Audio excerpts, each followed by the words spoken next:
Recording now. All right. So guidelines for our virtual meetings. Welcome to our hybrid meeting. Please continue to bear with us.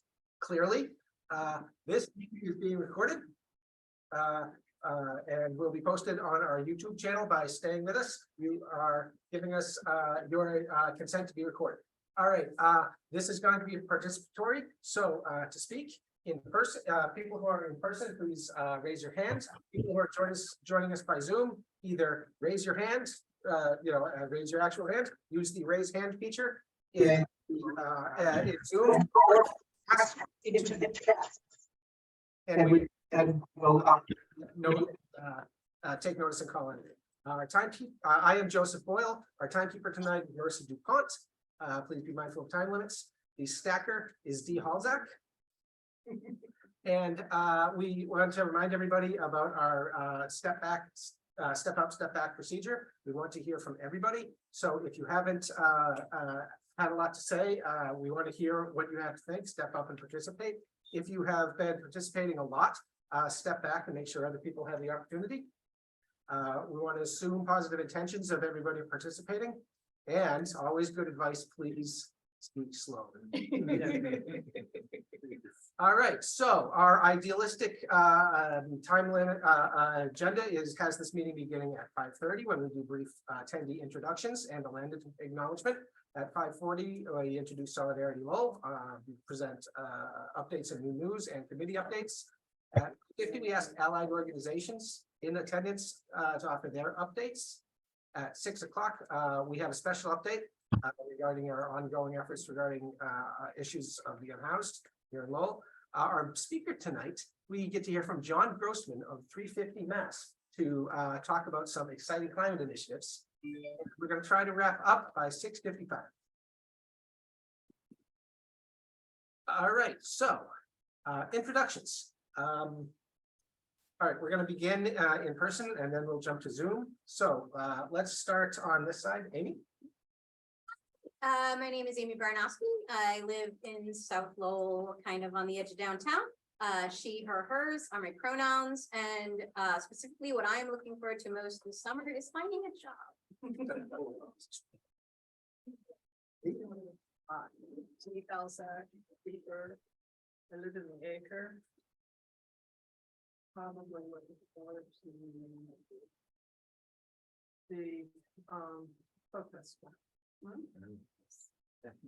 Mitch Paul and him, I live in the acre, and I'm also looking forward to Folk Festival and looking forward to some big projects that we're wrapping up and maybe taking a vacation in the fall. I'm Dylan, he, him. I have been a resident of Lowell for 3 weeks. I am here for the summer. I can talk more about that later. After summer, who knows? I'm Paul Gaudette from the Highlands.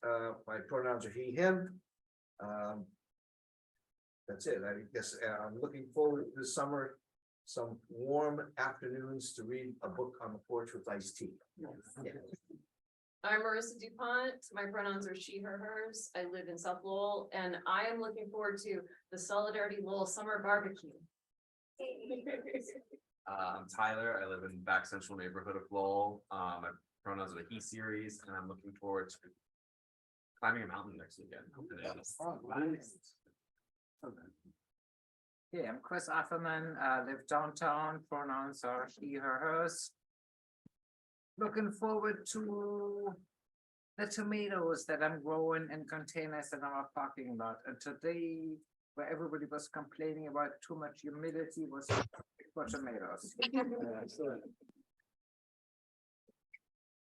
Jon Grossman, he, him, or technical. And I'm looking forward to tabling at all those festivals.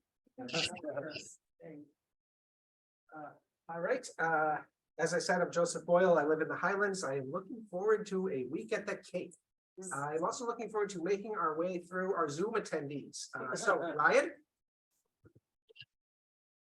My name is Ryan Hammond. I live in the Acre. My pronouns are he, him. And this summer, I'm looking forward to getting some hiking in and maybe taking a road trip or two.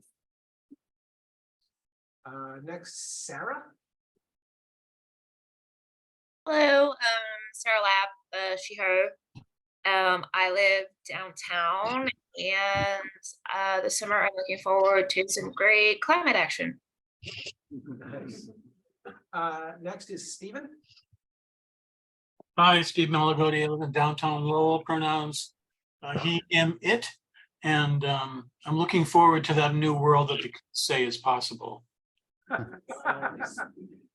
All right, cyber Jon Grossman is remarkably similar to in-person Jon Grossman, so we'll skip to Kate. Hi, can everyone hear me all right? Yeah. Yes. Okay, cool. Well, my name is Kate. My pronouns are she, her.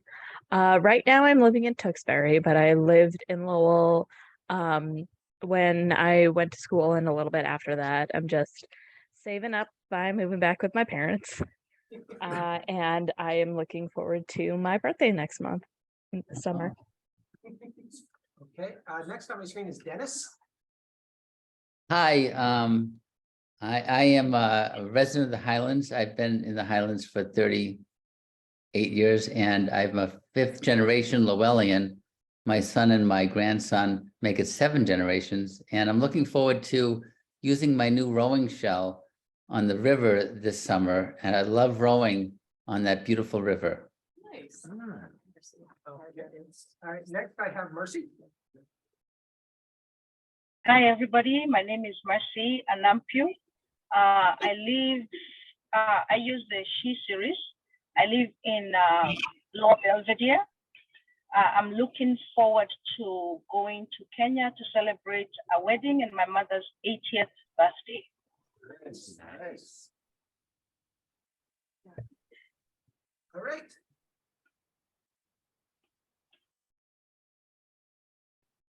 So next is our land acknowledgements. As we've been holding our meetings north of the river, here on 10 Arlington Street in Dracut, we stand on the land of the following local nations: the Wabanaki, their Donlan Confederacy, the Pennacook, the Pentucket, the Pawtucket, and the Agawam. This information is from nativeland.ca. So what is, for the new people, what is Solidarity Lowell? Solidarity Lowell is a volunteer-based group of community members of Greater Lowell working towards social justice and defending human rights, dignity, and equality of all persons against hate and discrimination. We welcome new members. The Solidarity Lowell Coordinating Committee, people want to raise their hands, is your elected team of volunteers running the meetings, organizing events, disseminating relevant news, and sharing calls to action. Coordinating committee elections were held in April, but if you're interested in joining, please contact us after the meeting to learn more. Solidarity Lowell is a chapter of Progressive Massachusetts. Progressive Mass is a statewide member-driven grassroots organization committed to fighting for a vision of shared prosperity, racial and social justice, good government, and environmental sustainability in Massachusetts. Visit progressivemass.com or contact us after the meeting to learn more. Here's news from Progressive Mass. On Wednesday, we're going to be meeting with the new president of the PM board, Zaida Ortiz. If you're interested in attending, contact Amy at solidaritylowell.com. Okay, we like to celebrate our victories. We had one more person sign in. Oh, did I have so? Linda. You gotta scroll down. Okay, we've been joined by Linda. Linda, can you introduce ourselves? Tell us where you're from and what you're looking forward to this summer. No?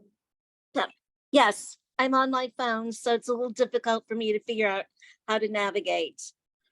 I am Linda Cantor. I live in downtown Lowell. And it's a pleasure to be here, and I apologize for being late. No, it is. Oh, nice to have you, Linda. All right, on to victories. The Supreme Court ruled that Alabama violated the Voting Rights Act and will need to redraw its congressional districts. The Supreme Court actually upheld Voting Rights Act. This case may also impact Louisiana. These are cases of blatant racial gerrymandering.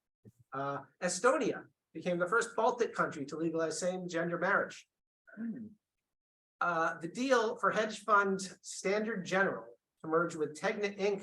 was blocked on antitrust grounds. The deal would have taken over 65 local TV networks, further damaging local news. Nusrat Chowdhury was confirmed as the first Muslim female federal judge in American history. The Healy administration announced new Housing and Community Development Secretary Ed Augustus, the former Worcester City manager. The state announced $246 million in funding to build and preserve 1,600 affordable and mixed income housing units to support 27 projects in 20 communities across the state for low income residents. Does anyone else have any positive victories over the last month they'd like to share? Anyone on Zoom? All right. Join Solidarity Lowell Upbeat on Facebook. We have a Facebook group dedicated to just good news because we know that's a valuable service these days. All right, the elections committee, Dee. Well, we're gearing up to, we're waiting anxiously for the list to be finalized. Candidates for city council. And then we will be deciding whether we're going to endorse any of those candidates. And if we endorse, we will also be working for them. So we're looking for people who would like to join the elections committee and help us do all that.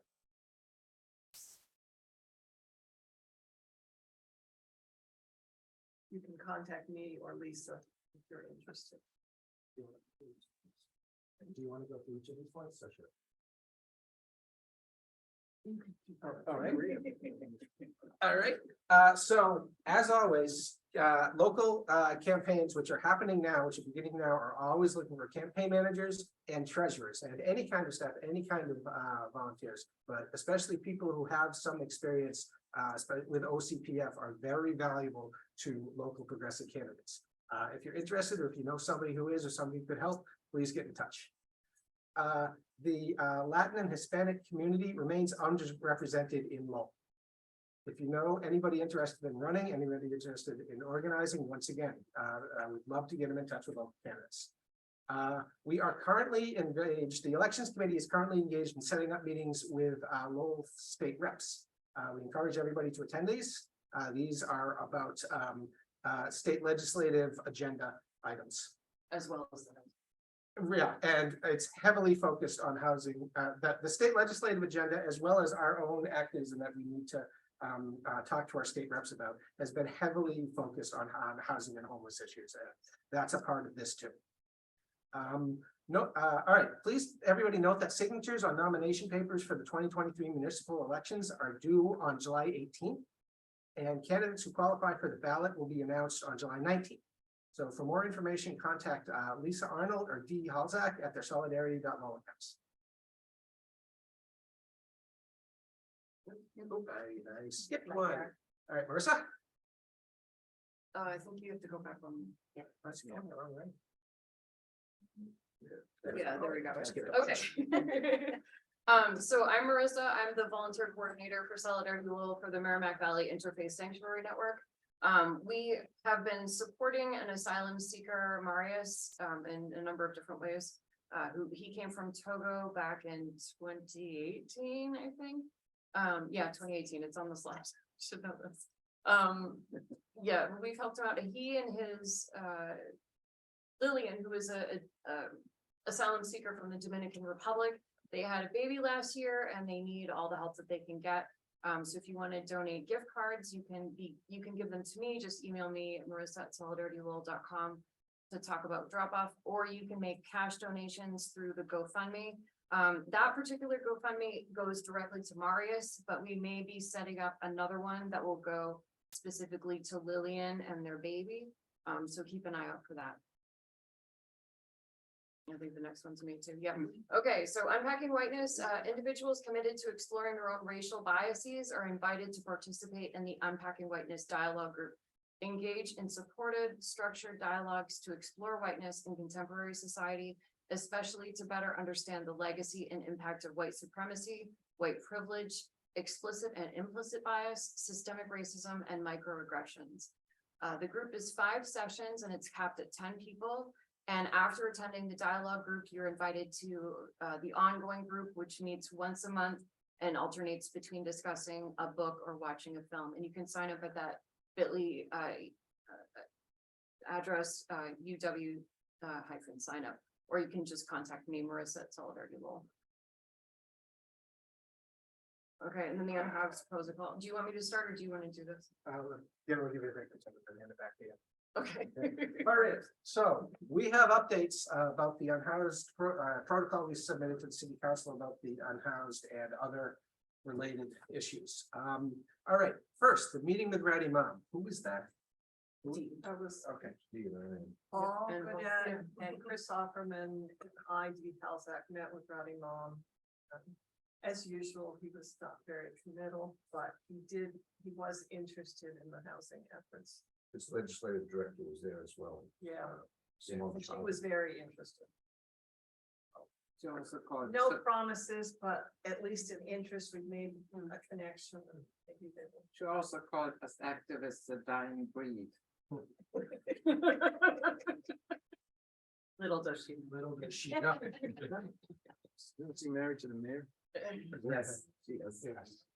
So, Simone wanted all the details of bill numbers and the like. For example, the fund. I don't know what it's called, but developers have to contribute to a fund or contribute affordable units when they put up the project. So and also real estate transfers. There's a small fee that's attached, which again goes up this fund.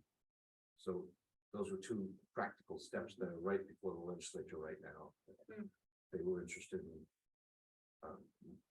endorsing and bringing it forward. yes, Councilor Noon has sponsored motions in preparation for that to create a local affordable housing trust fund in anticipation of that bill passing and there being money to put into it.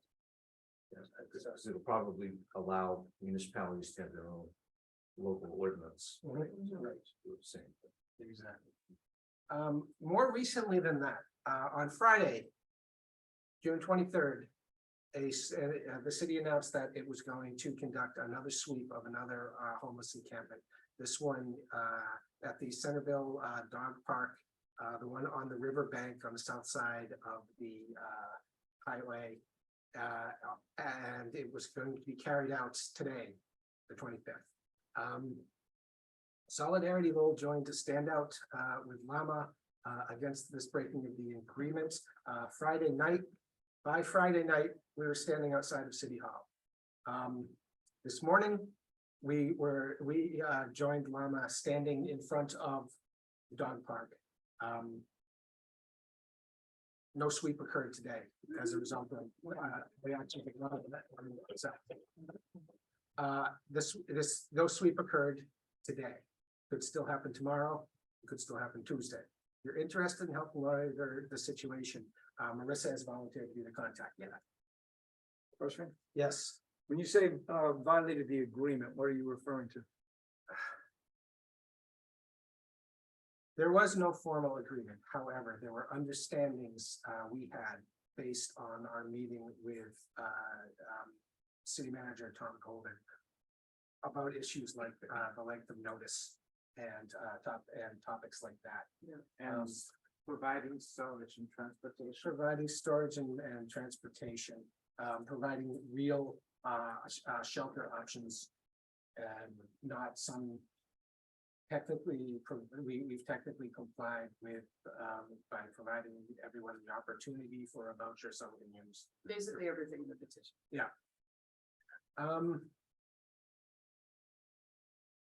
Anybody else have any more on that? Yeah, he didn't really promise any of those things. He was vague on that. Yeah. I think he was most agreeable on the length of notice. Oh, but he Other kept part. shortening it over the course of the meeting. Yeah. Yes. He asked for 30 days initially, and then he brought it down to 7 by the end of the meeting. And And we were this like, time it- well, and now it was 3 days. Yeah. So he didn't even do the 7 No, that he he's- had brought it down to. I mean, and I emailed him after that and I said, no, we really need 30 days, and he didn't even respond. And when somebody else pointed out that that actual notice was immediate. Yeah. It wasn't 3 days notice, it was, you've got to get out now. Yeah. Right. Because And they they just just have haven't on Sunday, yeah. Done the actual sweep immediately, but they were telling people they had to leave immediately. And so in response, in rather a step forward, rather a step in a direction for us, we joined with our dear friends, the Llamas, in their events. They are passionate housing advocates. They put their bodies on the line and, respect, solidarity. All right, so this is the same page. No, Yes, this is the same page. no. With no. look, Well, no. it's the second, yeah, updates and then the next steps. Yeah, one says updates and one says next. Oh, next step. Okay, okay. So next steps. Oh, I'd say that this one should practically go under victories. Life Connections. Our friends at Life Connections contacted the Purple Carrot. Purple Carrot, one of the companies that was speaking at City Hall about issues with disruptive people outside their business. They have now agreed to contact Life Connections in these situations rather than the LPD when they need assistance with an unhoused person. We're hoping to be able to facilitate contact with other downtown businesses who would have expressed concern about this and possibly expand this initiative, this informal workaround the police. We are planning to discuss this issue with our state representatives. As we heard, a meeting with Randy Mount has already taken place. Other meetings are being set up by other members. And we'd like to have as many people as possible in attendance. We just had a note, somebody wishes to make a comment? Yes, Steve wants Steve. Steve? Oh, sorry, I thought you had kind of moved on. Didn't the city adopt the new sweeps protocol, or did they just talk about it? They just talked about They it. just talked about it. There is nothing formal. If there have been any changes, they've been small, quiet, informal changes. They said they were gonna release a protocol and they have not done that.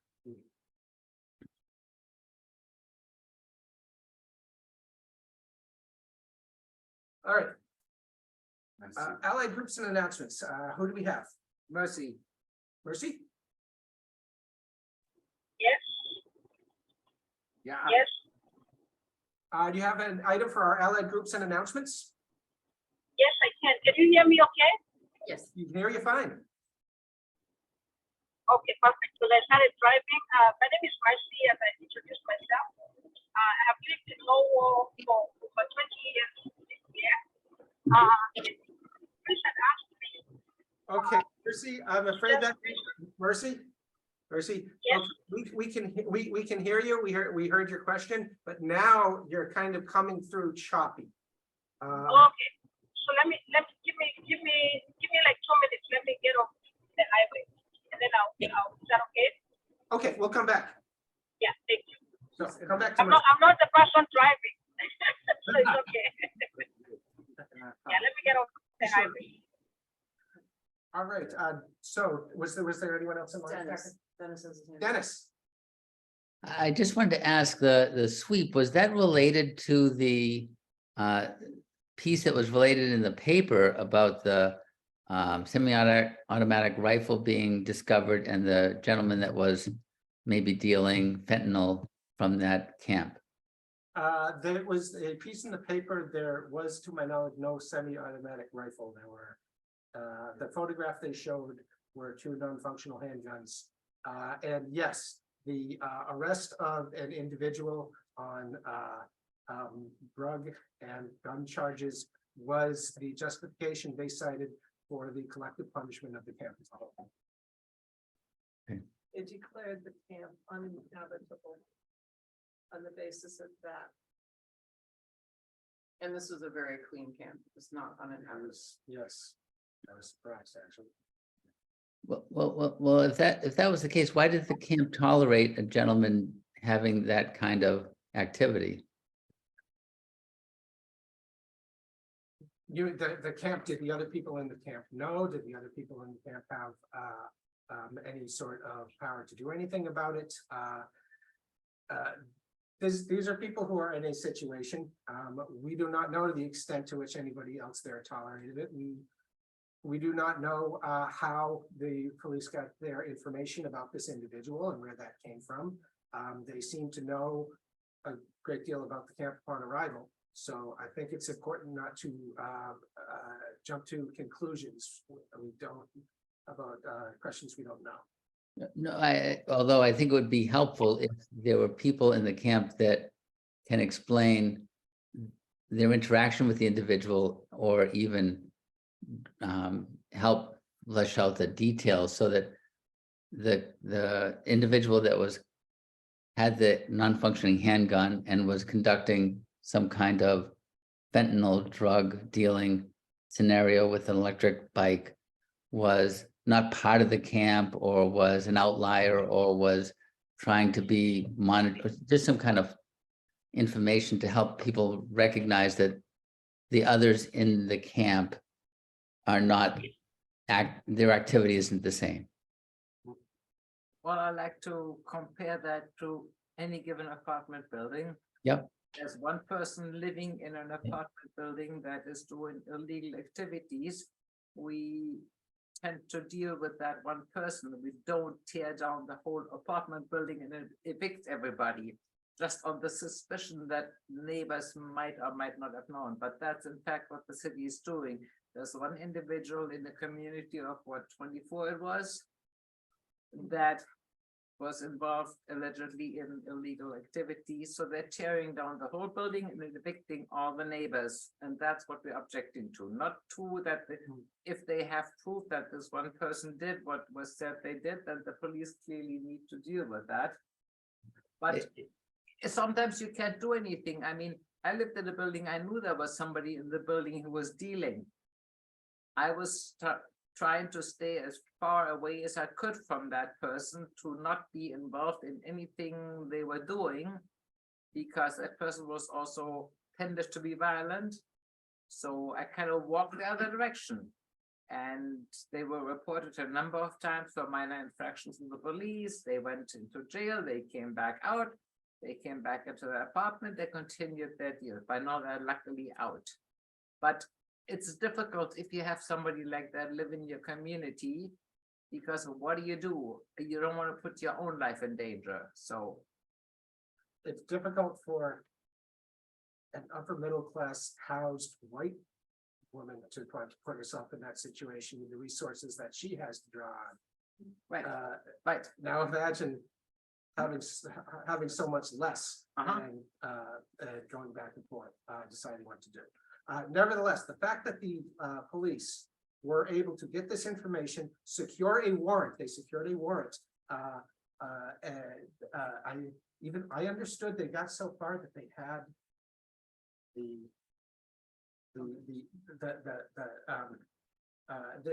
the combination to the safe in which guns were being kept, which from a certain point of view, to have that degree of knowledge and be able to work with that level of precision in a circumstance of a homeless camp like this can be viewed as a demonstration, as a success story from the point of view of law enforcement being able to effectively maintain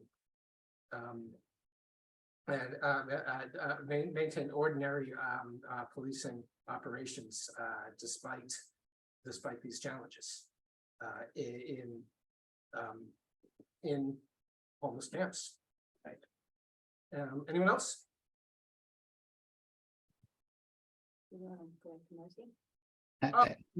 Mercy, are you in a better situation? Yes, I'm in a better situation. I'm sorry. Can you hear me now? Yes. Yes, this is better. Yes, I suggest, Slowly. please, make an effort to speak slowly and clearly. Your audio is still not perfect. Oh, I'm sorry to hear that. So, my name is Mercy, and I'm a resident of Lowell for about 20 years now.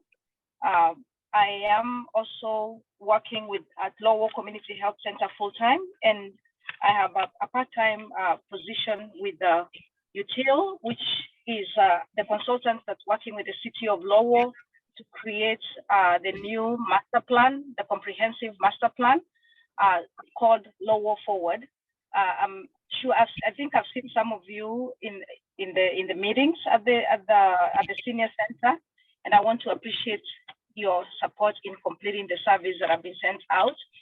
So my goal as a community organizer is to make sure that the city's voice, the grassroots voice is heard. And I know Solidarity Lowell is one of those groups that is really thinking about people that may not always be heard or represented well. So Chris invited me, which I appreciate very much, to just speak about Lowell Forward and let your constituents know that please let's get involved and air our concerns about what is it that we want for the future of Lowell for the next 15 to 20 years, which is going to last us up to 2040. So if there's any feedback that you want us to bring forth to the city to think about, HB60, housing, obviously, economic development, transportation, and other issues that the city probably is not paying attention. I'll leave my email here so in the chat so that you can email me your thoughts. And I'm happy to also come to your meeting in person. Today was not a good day for me to come to the meeting, but I can come to the meeting in person and probably present a little bit more information and hear from you, even as a focus group if needed. And I really appreciate your time. I don't know if you have any questions.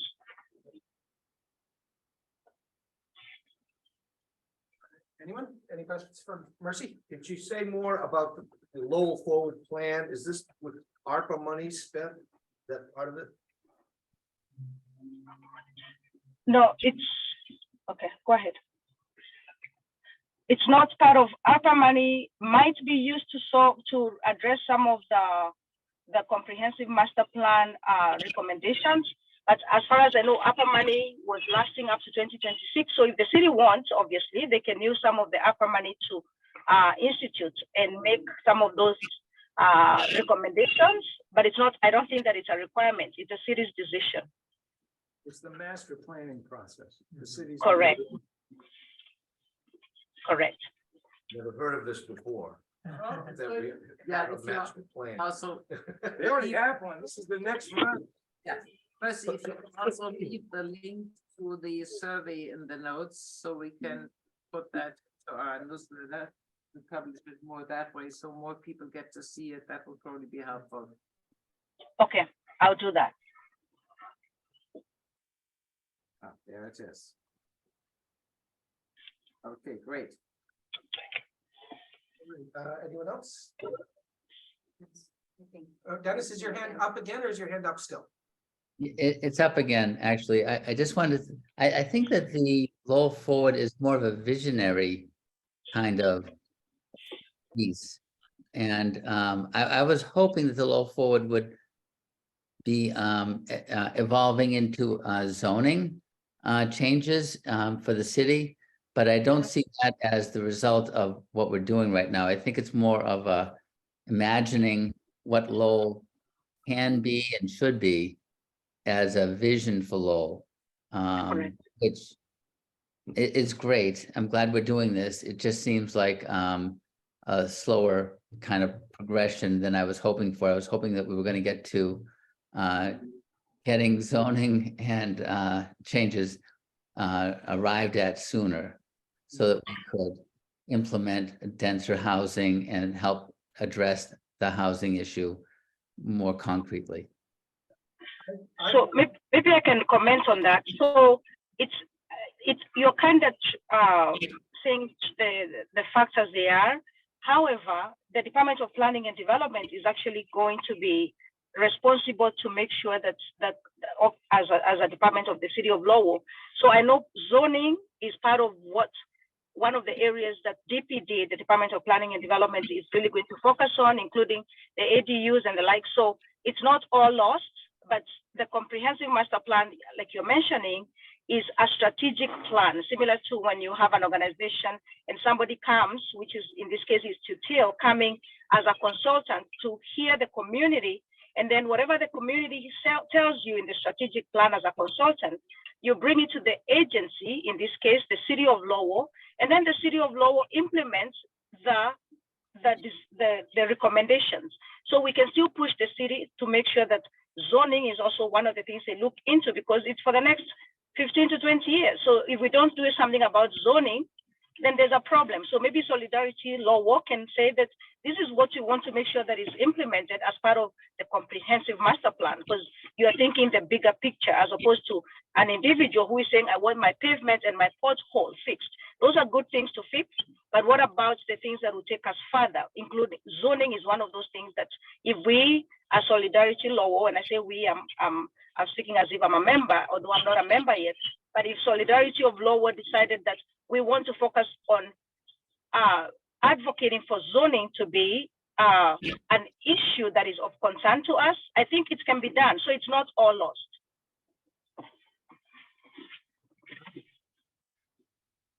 Sarah, you had your hand up. Do you have something? I'm sure, just really quickly, not to distract from the whole thing, but kind of piggybacking on what Mercy is saying. So I was able to attend one of the sessions that they had last week as part of the master planning process.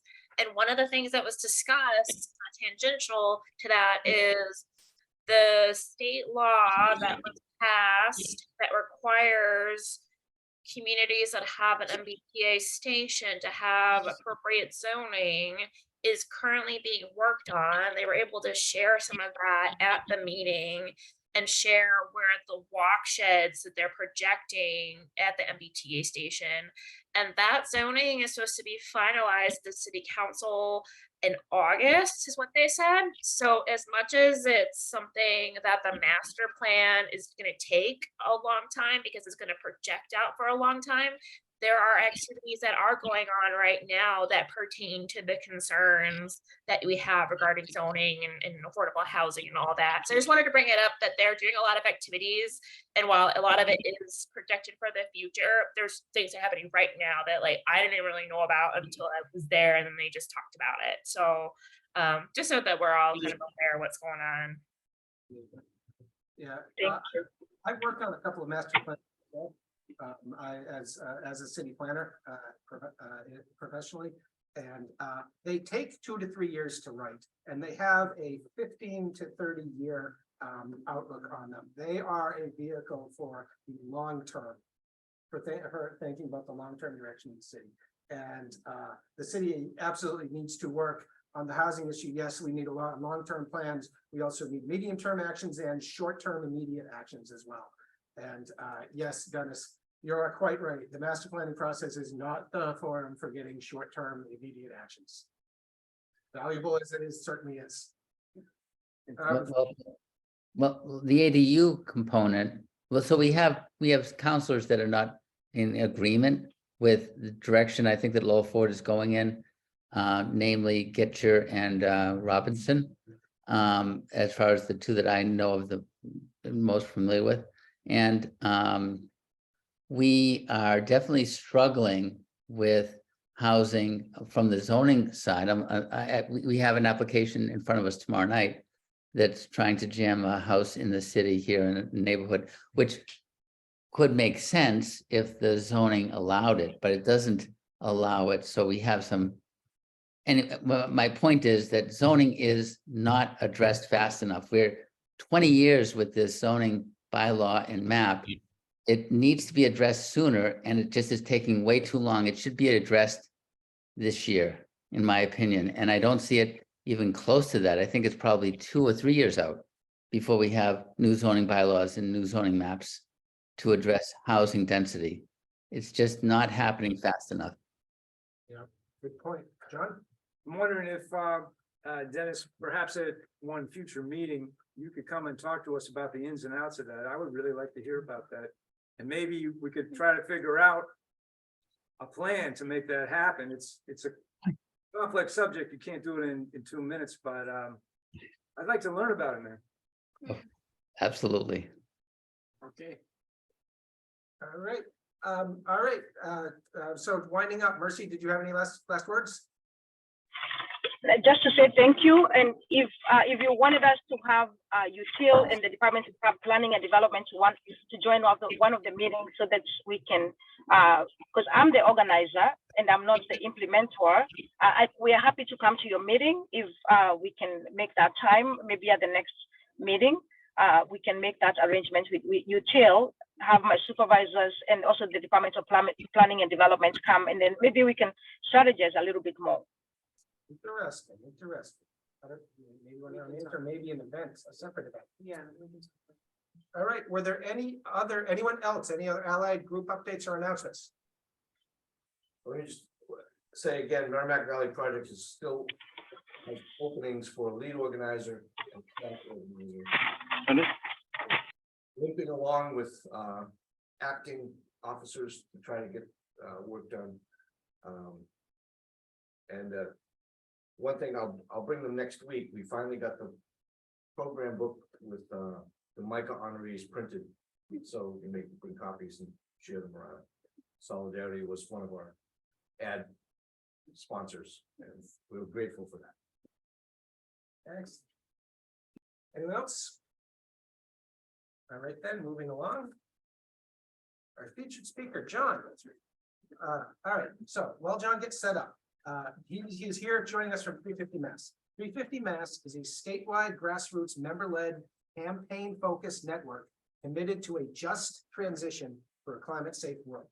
The 350 in their name comes from 350 parts per million, the concentration of carbon dioxide in the atmosphere that is considered safe. Jon Grossman has been a lifetime labor movement activist. After college, he worked as an aide in a state-run mental hospital in Boston and got involved with the union there. Jon held various positions during his 17 years in that union, finally serving as the president of his AFSCME local. He moved up to a full-time job with SEIU 509, organizing state-funded private sector human service workers, where he still works today. Most of Jon's work at SEIU 509 has involved organizing, representing, and negotiating for union members who work in social services and state-funded private agencies. Recently, SEIU 509 became the first union in Massachusetts to endorse the campaign to divest the Massachusetts state retirement funds from fossil fuels. And I'm sure the fact that Jon is also a fierce climate activist had a great deal to do with that. So without any more ado, I'm going to turn it over to Jon Grossman.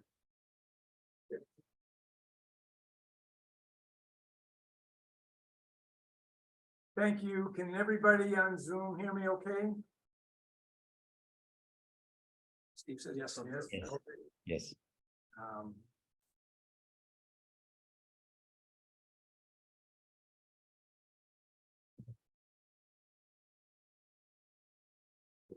Okay, so we're going to talk. 350 Mass is involved in the struggle for climate justice, and this is kind of an update. Usually, presentations about climate change try to scare people to death. I'm told that doesn't work very well, so I'm skipping that.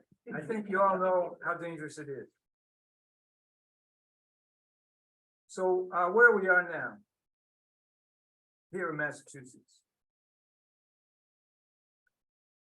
We now have legally required, legally enforceable is a better term, climate goals. A couple of years ago, we passed this bill that set up these goals, which you can see here. It did a lot more, but this is the very short version. And our current city manager was involved in that because he was the head of the committee that passed that bill. So how do we reach those goals? The net zero 2050, you've probably all heard about it. It's the IPCC talks about it. And one of the ways people talk about to reach those goals is to electrify everything. Why? Because you can produce electricity with clean energy. And you can see in the slide, the other reasons it's cheap in the long run to do that too. And the movement gained some star power recently, as you can see from the slide. There are other approaches that people advocate for, such as just using less energy and not worrying about growth in the economy so much. But the movement here that 350 is involved with is more focusing on the electrify everything approach. I am a big fan, however, of the 4-day work week, and we're going to get there someday. That'd be nice. It's interesting about how those two movements come together on that demand. So now we got the goals. We also have some tools to get there. The federal government, whenever it was last year, passed the bill called the IRA. I have different associations with that term. Several of them actually, but this bill is called the Inflation Reduction Act. The name shows you what kind of a compromise was involved in getting the bill passed. But climate advocates who are deep in the weeds, which I'm not, say that there's a lot of good stuff in there, as you can see from the slide. Basically, money for a lot of the things that need to be done, both production of clean energy, beefing up the grid, money for consumers to purchase clean energy vehicles and heating units for their home, community money for communities, green bank, all that kind of stuff. The other interesting thing was the funding, which is a lot of it's in tax credits and rebates, although there are loans and grants, set up so that even if you don't pay taxes, you still get tax credit anyway. So for example, if you're the city of Lowell, which doesn't pay taxes, or a nonprofit, you can get it. Or a person that doesn't owe any taxes because they don't make enough money for that to do that. And there's a lot of steering of the money towards low-income communities and communities of color, which the movement calls environmental justice communities, because that's the place where all the pollution is. And so there's an effort to make sure those communities get the benefits of some of the good stuff. And there's the money is weighted towards programs or projects that provide good paying jobs. Our state government is weighed in also with some tools to help out. Specifically, last year this bill was passed, which did the things on the slide.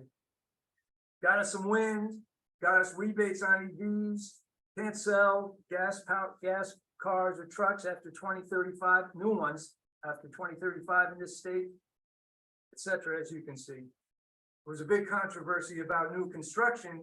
The movement wants not to build new residences that are set up to use gas, because gas is bad. Gas is polluting the climate. Natural gas, so-called natural gas, as you know, is a major greenhouse gas. That was very controversial, and so they ended up with that compromise there. John, can you name a couple of those towns that are? If I were to name all of them, it would not include Lowell, but actually, I think it's an application process. There are towns that have voted to be in. They're mostly affluent communities. Boston is one though, I think. But whether it's going to get in, I haven't been keeping close tabs on it. Okay, thank you. So what is the governor doing? She's doing some good stuff. When it comes to the climate movement, a lot of people are doing good stuff, but no one's doing enough. But she's doing some things, as you can see here. First climate chief, more money for municipal climate planning. That's a lot of that goes through the one of the most commonly used set of initials, MVP, which stands for the Merrimack Valley Project that Paul's involved with. If you're a sports fan, it stands for something else. And it also stands for Municipal Vulnerability Program, which is money that cities and towns get to deal with climate, among other things that you could imagine, like that flooding and stuff like that. So she also just recently announced a new green bank, because everybody got to borrow money to do this stuff. So if you have a bank that's geared towards it, that's good. And to dovetail with what we were talking about earlier, And Dennis's point, there is, and people's efforts to go talk about housing bills. The green bank that she set up is geared towards housing. So it's merging those two issues together. We need more housing. Let's make sure the new housing is, as the Boston Globe put it, climate friendly. So that's an interesting intersection. And her capital investment plan has money for electrification of buses and trains and some projects. I don't have an analysis of how much money 1.4 billion is towards that stuff, but it's a step forward anyway. There are also two major quasi-public agencies that are in this whole thing. Most of you know about Mass Save. If you're a homeowner or you know one, they can use Mass Save to make their home energy efficient. And now, finally, although it's not all the way there, it's moved a lot closer. It's doing a lot more subsidies for heat pumps and climate-friendly forms of heating your home. And the Mass Clean Energy Center, you may or may not have heard of, is, as it says here, a public agency that is now very much better funded than it was before and has a lot of money for promoting climate projects and grants and that sort of thing. So we got the goals and the tools. What's the problem? Well, number one, setting goals, as we all know in life, is not the same as achieving them. And that's pretty serious business. So we got the goals, we got to do it, we got tools. That doesn't mean that, you know, the lawn doesn't mow itself. Someone's got to get out there and make it happen. And we got to make sure that happens. That's what advocacy groups are for, in my opinion. And it's an open question, or maybe it's not that open, as to whether our timeline is fast enough. Climate change is here today. It's going to be worse tomorrow. The best we can do is avoid the worst outcomes. But that's like really important to do that. This is why I volunteer my time on it. And whether all these 2050 and you know, everybody on this call is an activist of some kind or follows political activism. And when you do that, you end up making compromises and making small steps forward and then another step forward. And that's okay, I suppose, for some forms of justice. It doesn't work well with climate because physics does what it's going to do, and its timeline, not ours. So that's why we try to push. And while we're making these changes, we're still investing in fossil fuels. The world's economy is still investing in fossil fuels. And so there are people investing in it, banks investing in it, investors investing in it, and there's a movement to address that. The grid operators are like, my job is to make sure there's electricity.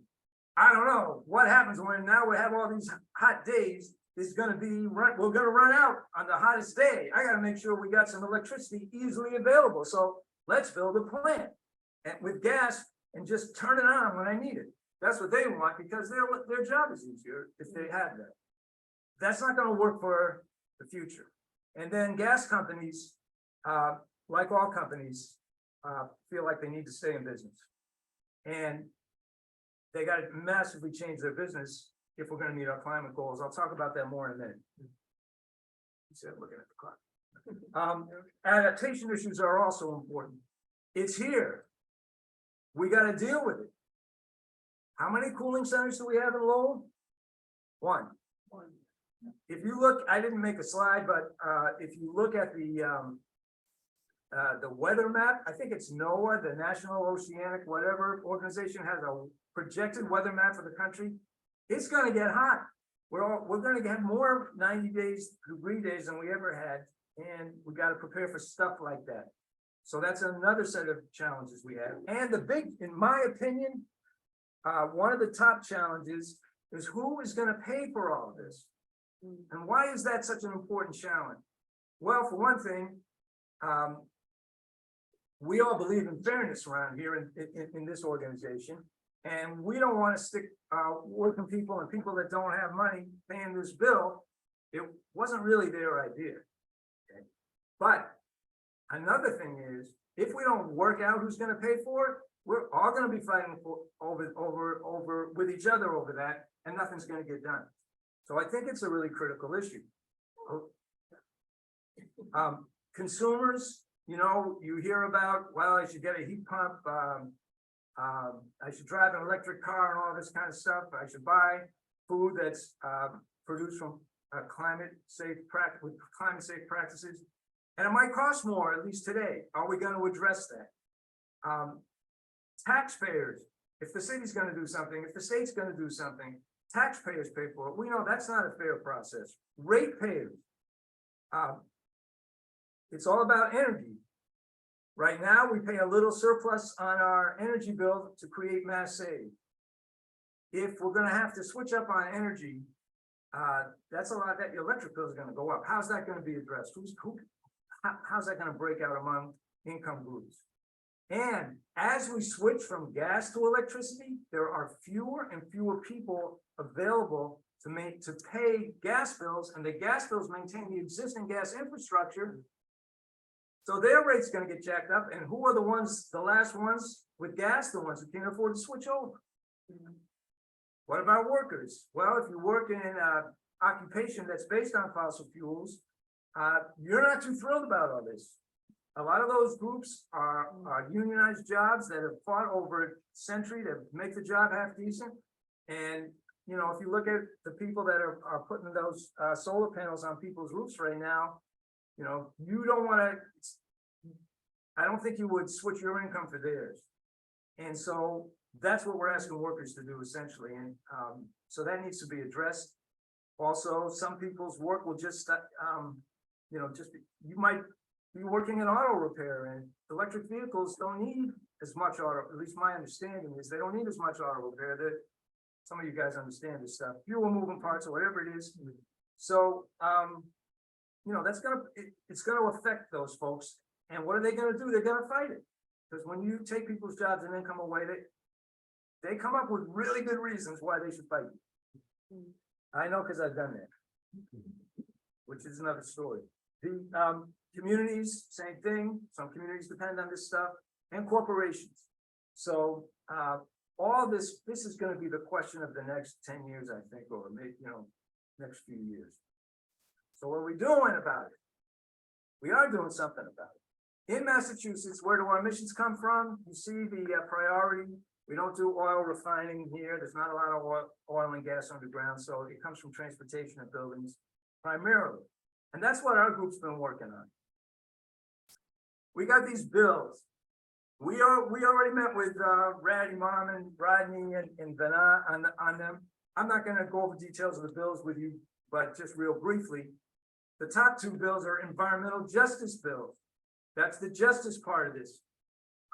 They address air pollution, which is a major environmental issue that poor communities are stuck with, often communities of color primarily. And so they're trying to deal with that. That also will help the climate, because what pollutes the air also pollutes the climate. And they have a siting reform bill so that when new energy facilities are set up, people actually have a realistic say in them. And it contains things like, you know, making sure they get it in the right languages and everybody knows, and there's ways to intervene. So those are two bills. And by the way, there's a legislative briefing on those bills this week coming. And I'll send at least some of you email urging you to tell your representatives to show up and learn about the bills. When it comes to buildings, the number 2 on the greenhouse gas list, there are various efforts to raise money to subsidize people's doing two major things: making your home more energy efficient, which reduces the energy you use, therefore reducing your greenhouse gas emissions, and it saves you money. Everybody's a winner. But the process of making that happen is not easy if you've ever tried to navigate mass save and all this, and you need some upfront money. So we got to get some money to make that more possible for people. So we got a fund we're proposing. The HERO Act is another one of those housing climate interceptions where, like perhaps some of the bills you guys are talking about, it would raise money for affordable housing and climate, in this case by increasing the B's excise tax, which ours is lower than the surrounding states. Very interesting is the future of clean heat, which is a bill that basically moves the gas company away from gas. It sets up a system to say, hey, you know, you can use your pipes Have you considered geothermal? And which goes through pipes and creates clean heat. And other ways to take care of the workforce and tries to move them in that direction. It's a very interesting concept. Senator Ed Kennedy endorsed the bill. I was happy to hear. Then we have some transportation bills, which you can get the idea, electrify the commuter rail. Wouldn't that be a great thing? Let's beef up the RTA. After all, the cleanest vehicle is the one that you don't drive because you took a bus. So if we can only do that and get what we need to get and have electric buses, which we could do, other countries do it. Yes. For reasons that we could debate for hours. We don't, but we got a bill. So let's see what we can do about it. And then the polluters pay bill, which I think I have like a special slide about, which is really interesting bill also. It gets to the justice issue and who's going to pay for it. Obviously, who should pay for it is the people that made money off it, especially because for 50 freaking years they knew what they were doing. And I think most of y'all have probably followed the news on that and watched the documentary, you've read the book or something. But investigators and academics and journalists have researched this, and Exxon and these other companies had scientists back in the freaking 70s who figured out what's happening today was going to happen today. And what did they do? They said, well, let's not tell anybody about this. In fact, let's deny it. And this isn't like the Fox News version. Like, respected academics went through all the papers, and that really happened. And they should freaking pay for it. I mean, you can't really lock up a company. It's not, I don't know how you would exactly do that, but you can tell them to pay for what they did. So that's what the polluters pay bill does. It's modeled after the Superfund bill, which some of us are old enough to remember. It's a similar concept. Also, since I'm a labor activist, I have to put in a plug for the 3 labor bills that address climate. There's a new Climate Jobs Massachusetts coalition, which we could discuss another time. They got these 3 bills to help workers deal with transitioning to clean energy, making sure there are strong workforce standards for the new industry. After all, should we spend 50 years or 100 years organizing an industry to create good workforce standards? Or should we do it at the beginning? I know, let's do it at the beginning. And then sustainable schools. Anybody go to a school with a good HVAC system?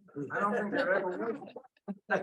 Do they exist? Yeah, exactly. So that's a great place to start. And I heard a rumor that Lowell might be getting a grant soon to do that, but this bill would would require all municipalities to do energy audits so they could see the benefit. And the IRA funds a lot of this stuff, so it's much more feasible to be done than it has been in the past.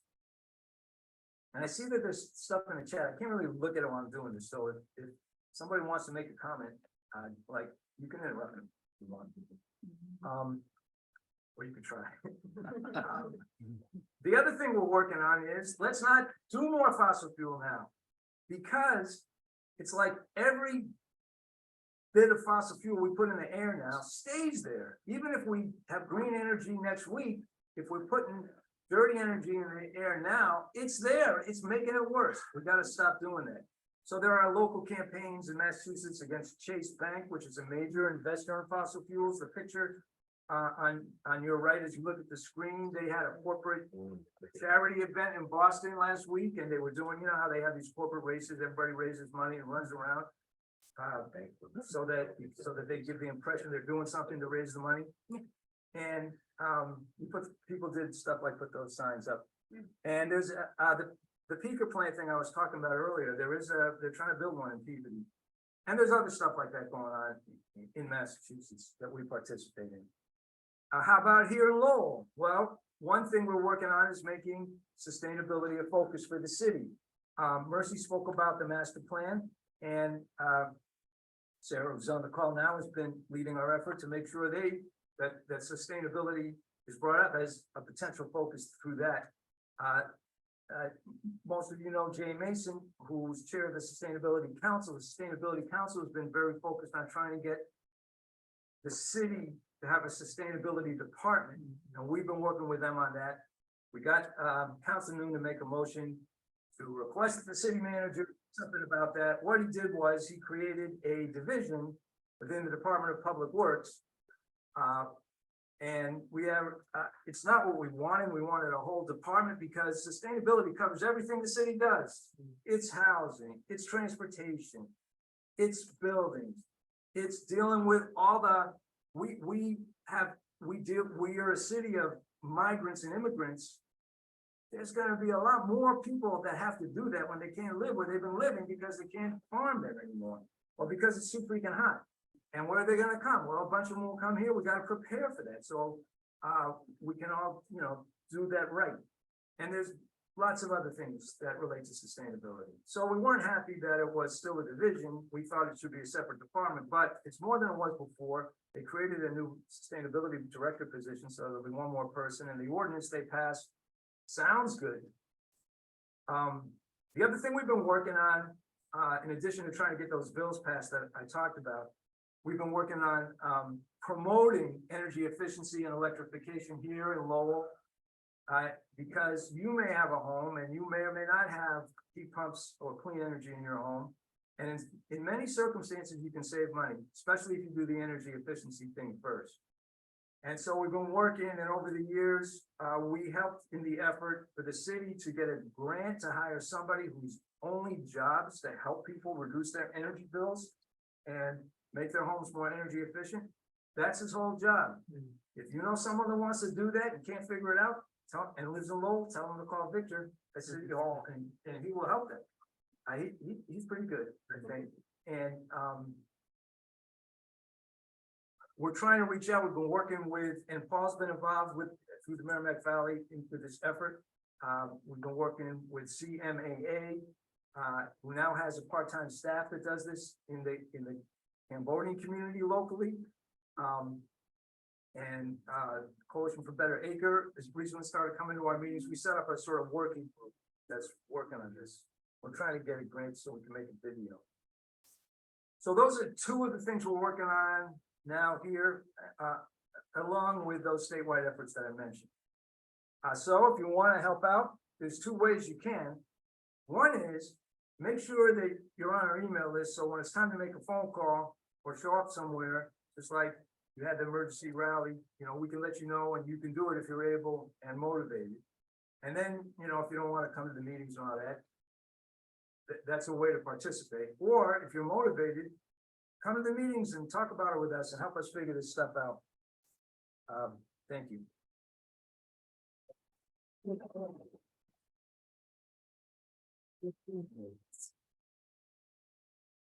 I have to tell the story about AC in public schools.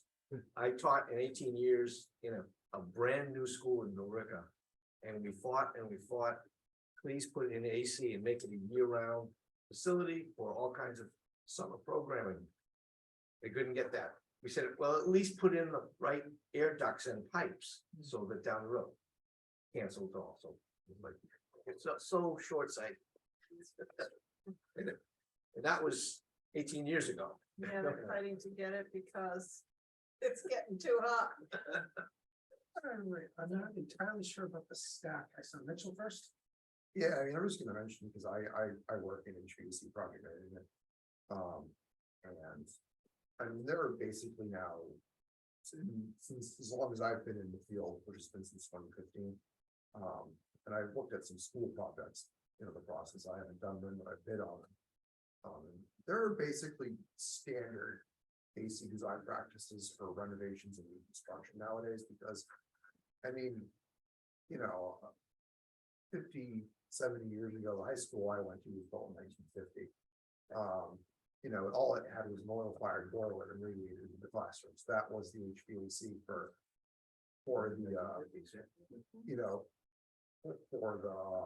the building. The offices, central principal's office had a retrofitted rooftop air conditioning unit, and the chapel, since it was a Catholic high school, had a retrofitted rooftop air conditioning unit. The places where the staff worked, the places where people, large numbers. of Kids people never assemble. mind. Yeah. But yeah, no, I mean, I was freaking, fruit. Melting on my desk, in September and May. So, cause all you can do is open the windows. But nowadays, when you see an HVAC drawing for a school, when it comes across my desk to bid the job, it's basically being built to the same standards as a modern office building. Because, there are a bunch of very standardized practices for doing this stuff, because you not only have to deal with, it's not only the air conditioning part, it's also the air changes part. Since the 70s, sick building syndrome became a problem in the 70s. Buildings nowadays are built to more rigorous air changes standards. You have to have so much outside air being cycled through this room. That means you have to have a ducted central system, mechanical ventilation system to do it. The school I went to wasn't even built with a duct system. Like I said, it was built with radiators. So nowadays, pretty much any new building is going to have a ducted system to meet its legally required ventilation requirements. And if you're renovating a building, whenever you renovate a building or build a new building, you have to have someone go through, and this is my last job, called a balancer.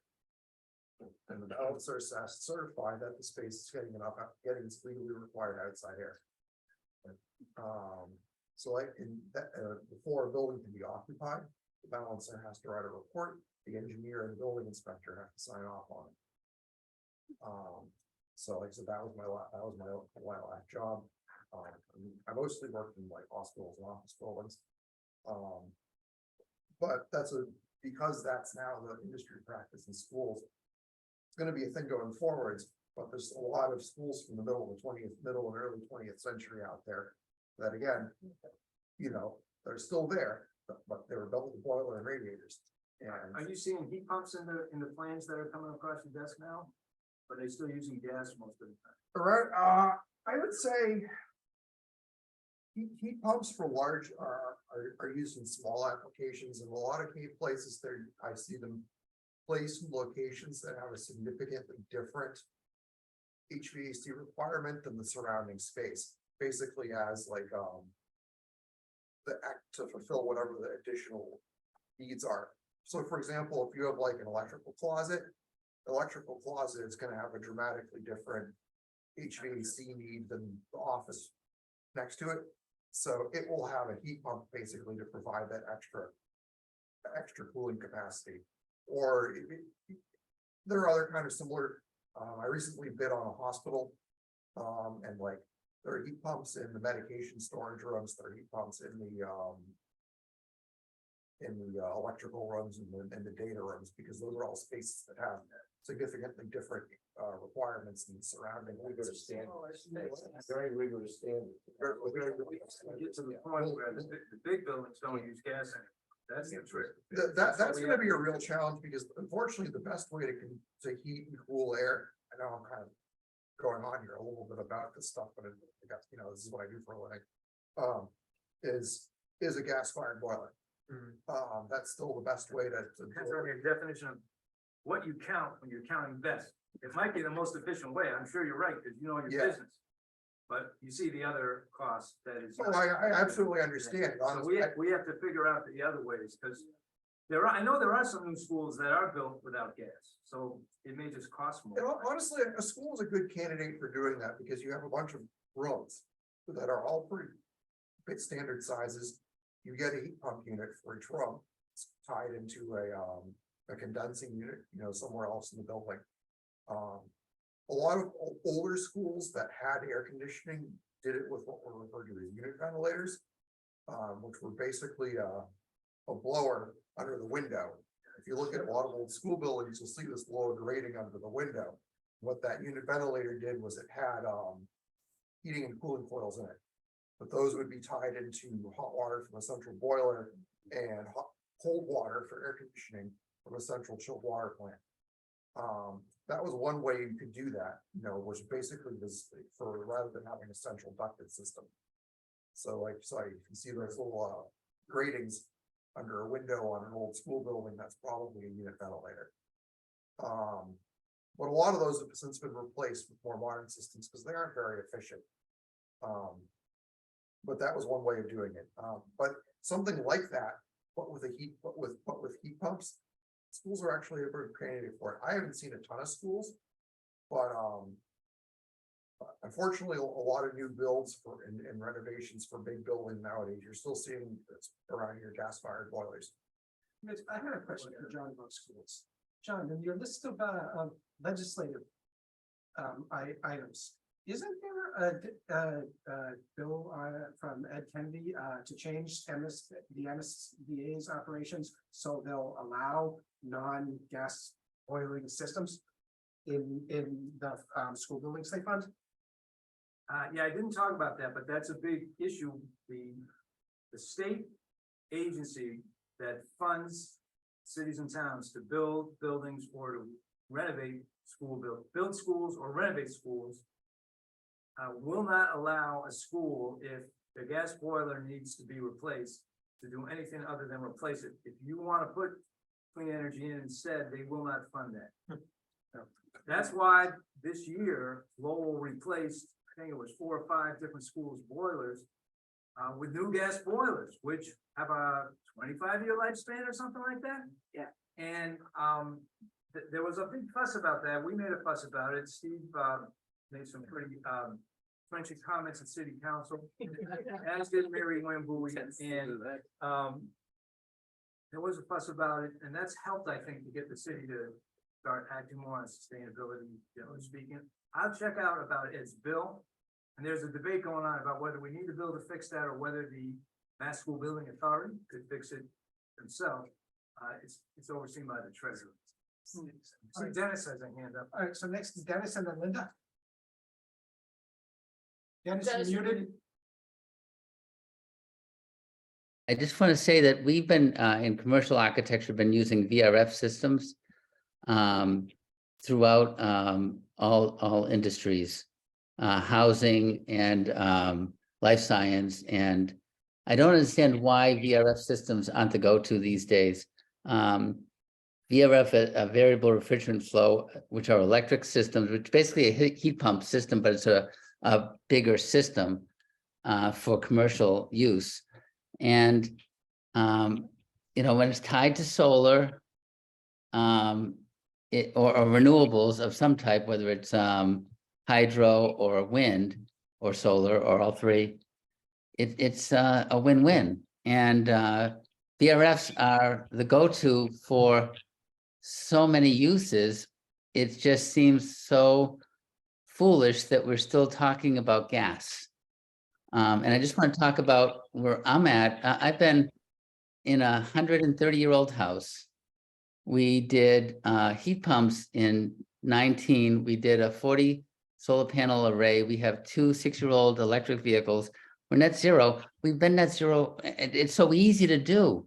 It just doesn't seem to make sense anymore to be talking about not going there, because there's so many rebates and systems that allow people to get to net zero that it just is disappointing that we still haven't got the momentum to take us there.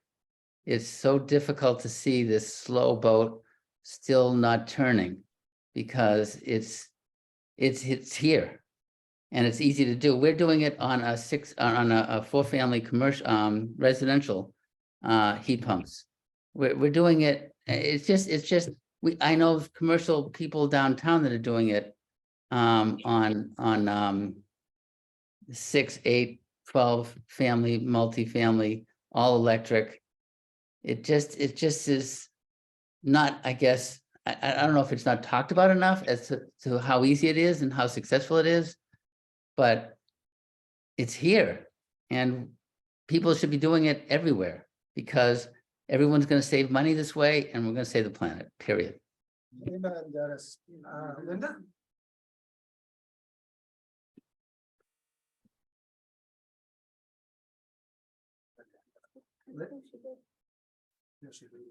All right, Steve. Steve and Ryan too.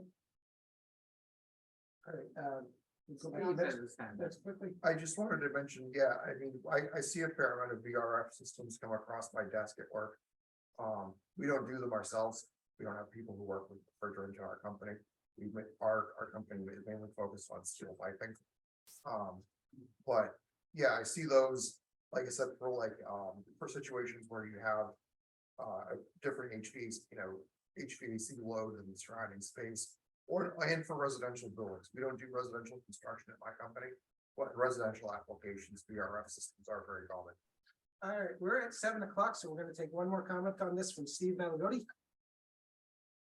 Thanks. So John, in your slide presentation, early on in your slide presentation, you mentioned I think you called them enforceable goals, although you were straining for another word. So I'd like to know what that other word was. But I guess my point is that we have one of those goals is to reach a 50% reduction in greenhouse gas emissions by 2030. City of Lowell just passed its 2024 budget. So that's 6 years.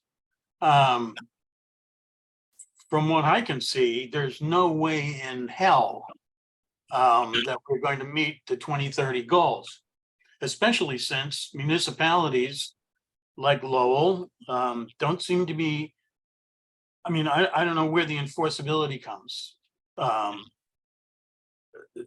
There's no, as far as I can tell, no mandate, no penalty, no repercussions for not meeting those goals. So when we have a situation where we outline to the city what needs to be done vis-a-vis a sustainability department, and the city manager decides to make a sustainability division within DPW. I mean, this is what we're up against. There's just I just can't see how we're going to meet those goals with the current behavior, and especially since there are no repercussions. So can you comment on that? Only to say that a similar thing happened, I think, where previous goals that were passed by state legislation did not get enforced until people like the Conservation Law Foundation started this big lawsuit to enforce them. So I agree, it's not like Sakari Chow and Tom Golden will pay a fine if we don't get to 50% by 2030. Or they will conduct a sweep and evacuate the city of Lowell because our greenhouse gas. Those things are, but the value in having them enforceable to the extent that they are, which I believe they are, is that these big class action lawsuits can be used to get things done. As you point out, it's late and lawsuits are not going to get them done more quickly. They'll get them done probably slower than the original time. So it's not a good scenario, but we have to continue to push. All right, well, thank you, Jon Grossman. That was fantastic. All right, some final business. Our next meeting will be July 23rd. It is our annual summer cookout. Woo! Yay. 2 to 7 at Marissa's new place. Yes. We still call it that. Yes, we can. Location and meal train sign up will be sent. You can count on the deviled eggs. Yes. Join us online on our Facebook page. We have public events, photos, and more. But if you only join the page, you're going to miss out on discussions of member-only events. So you should also join the Facebook group. In the group, you can participate in discussion, assuming your mouth is working, have access to all of your events, including those for members only. You can visit our website, solidaritylowell.com. We are also on Instagram and Twitter. All right. Yeah. All right. Thank you, everybody, for attending. Stay dry and stay cool. We're gonna stop recording now. Yeah. Yeah.